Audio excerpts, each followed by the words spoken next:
سرور کائنات صلی اللہ علیہ وسلم کو جگانا مناسب نہ سمجھا، لوگوں نے نماز جنازہ پڑھا، اس کو دفن کر دیا۔ حضور نے صبح پوچھا مجھے خبر کیوں نہیں دی؟ بڑے جنازے ہو کے گزر گئے، بڑے لوگ تھے جو چلے گئے، لیکن یہ کتنی نصیبوں والی ہے کہ حضور نے فرمایا مجھے بتایا کیوں نہیں؟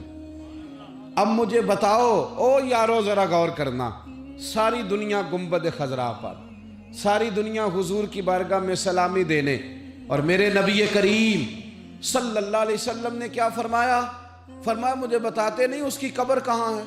ہمارے ہاں نا امیر کا تو ویسے دل کرتا ہے کہ وہ امیر لوگوں کے ساتھ دوستی رکھے، ان کے تو ویسے ہی بڑے مسئلے ہیں بیچاروں کے، انہوں نے اپنے کام نکلوانے ہوتے ہیں، تاجروں کو کچھ سیاستدانوں سے ربط رکھنا پڑتا ہے، بڑے بڑے مسئلے ہیں، بڑے بڑے مسائل ہیں، بڑے بڑے لوگوں سے لوگوں نے رابطے رکھے ہوتے ہیں کہ دنیا میں اگر کوئی کام پڑ گیا، کوئی مشکل آ گئی تو ہم ذرا فٹافٹ ان سے بات کر لیں گے۔ یہ تو معاملہ اپنی جگہ پہ قائم ہے کہ تاجر نے، سیاستدان نے، بڑے لوگوں نے بڑے لوگوں سے ربط بنائے، لیکن اب کمزوری اس طرح کی آتی جا رہی ہے کہ غریب بھی غریب سے دوستی نہیں کرتا، غریب بھی ڈھونڈتا پھرتا ہے کہ کوئی امیر آدمی ملے، کوئی تگڑا آدمی ملے، وہ بھی منت کر کے فوٹو کھچوائے گا تو کھچوائے گا کسی رئیس کے ساتھ۔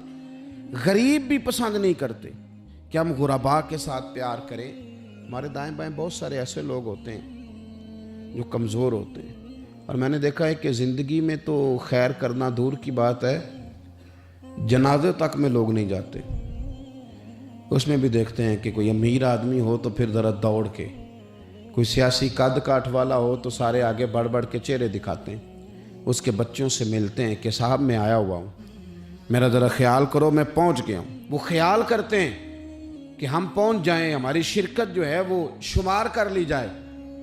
تو میرے عزیز، اکثریت ہم نے یہ دیکھا ہے کہ غریب کی تو نماز جنازہ کا مسئلہ آ جائے نا غریب کی، جو کہ سادہ آدمی ہے، کوئی سیاسی سماجی کات کاٹ نہیں، تو جنازے تک لوگ خیال نہیں کرتے۔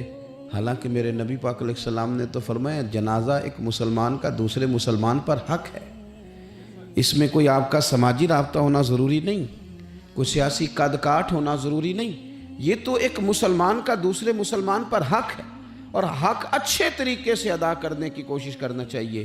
حدیث پاک سنی، حضرت ابو امامہ بن سہل بن حنیف رضی اللہ تعالیٰ عنہ حدیث کے راوی ہیں۔ اس حدیث کو امام نسائی رحمۃ اللہ تعالیٰ علیہ نے نقل کیا ہے۔ ارشاد فرماتے ہیں کہ اطراف مدینہ کے گاؤں میں سے ایک عورت بیمار ہو گئی، مدینہ کے ارد گرد گاؤں تھے، ان میں سے ایک عورت بیمار ہو گئی، بڑی مفلس تھی، غریب عورت تھی۔ تو نبی پاک صلی اللہ علیہ وسلم نہ اکثر اس کے بارے میں دریافت کرتے کہ بتاؤ اس بوڑھی اماں کا کیا حال ہے۔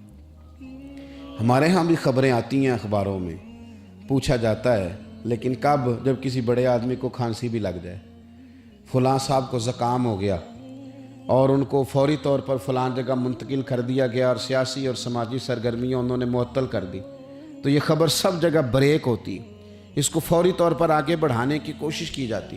ایک غریب عورت ہے، مدینے کے نہیں، مدینے کے اطراف میں جو گاؤں ہیں ان گاؤں کے رہنے والی ہے، اور اس کے نصیب دیکھو، اس کا مقدر دیکھو، ہر جگہ مدینے والے محبوب کے تذکرے۔ وہ کتنی نصیبوں والی عورت ہے جس کے بارے میں حضور کئی دفعہ پوچھتے ہیں کہ اس بیمار کا حال بتاؤ۔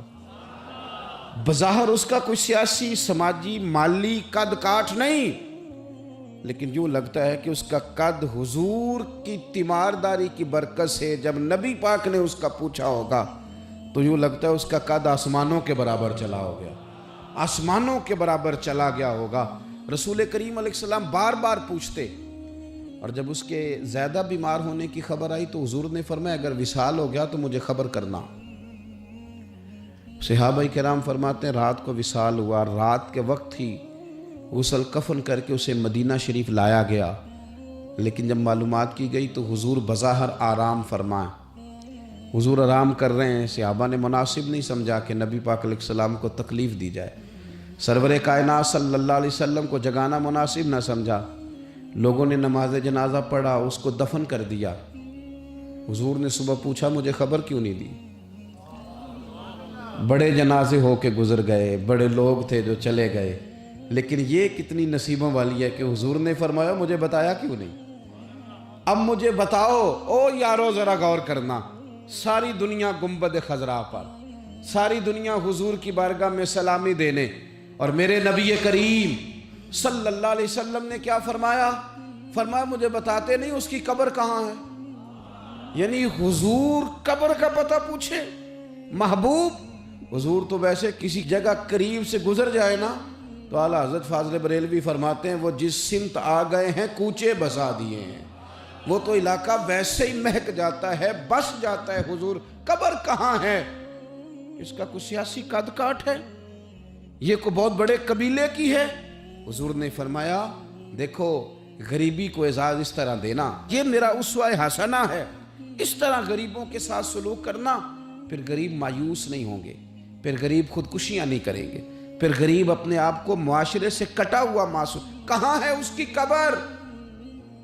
یا رسول اللہ اس قبرستان میں یہ قبر ہے، یہ میرے نبی پاک کا اعزاز ہے، یہ حضور کا اعزاز ہے۔ ویسے تو دوسرا جنازہ جائز نہیں، اگر وارث جنازہ نہ پڑھیں تو پھر دوسرا جنازہ پڑھا جا سکتا ہے، لیکن حضور تو وارث ہے نا اپنی ساری امت کے۔ تو نبی پاک قبر پہ کھڑے ہوئے، فرمایا بناؤ صفے، میں دوبارہ جنازہ پڑھانا چاہتا ہوں۔ ایک دیہات میں رہنے والی مفلس عورت، ایک دیہات میں رہنے والی غریب عورت، وہ بی بی کہ جس کا کوئی بظاہر لمبا چوڑا نام نہیں، کوئی بڑے القابات سے پکارا نہیں جاتا، حضور نے 4 تکبیروں کے ساتھ امام نسائی نے لکھا ہے دوبارہ جنازہ پڑھایا، اور لوگوں کو بتایا کہ اس طرح کر کے اگر تم غریبی سے پیار کرو گے نا، ان کی مہک نے دل کے غنچے کھلا دیے ہیں، وہ جس راہ چل دیے ہیں کوچے بسا دیے ہیں۔ اور کیا خوبصورت انداز ہے فاضل بریلوی کا، کہنے لگے کہ میں مجرم ہوں آقا مجھے ساتھ لے لو، کہ رستے میں ہیں جا بجا تھانے والے۔ حضور آپ مہربانی کریں ایک دفعہ تشریف لائیں، میرا بازو پکڑ کے مجھے گزار دیں۔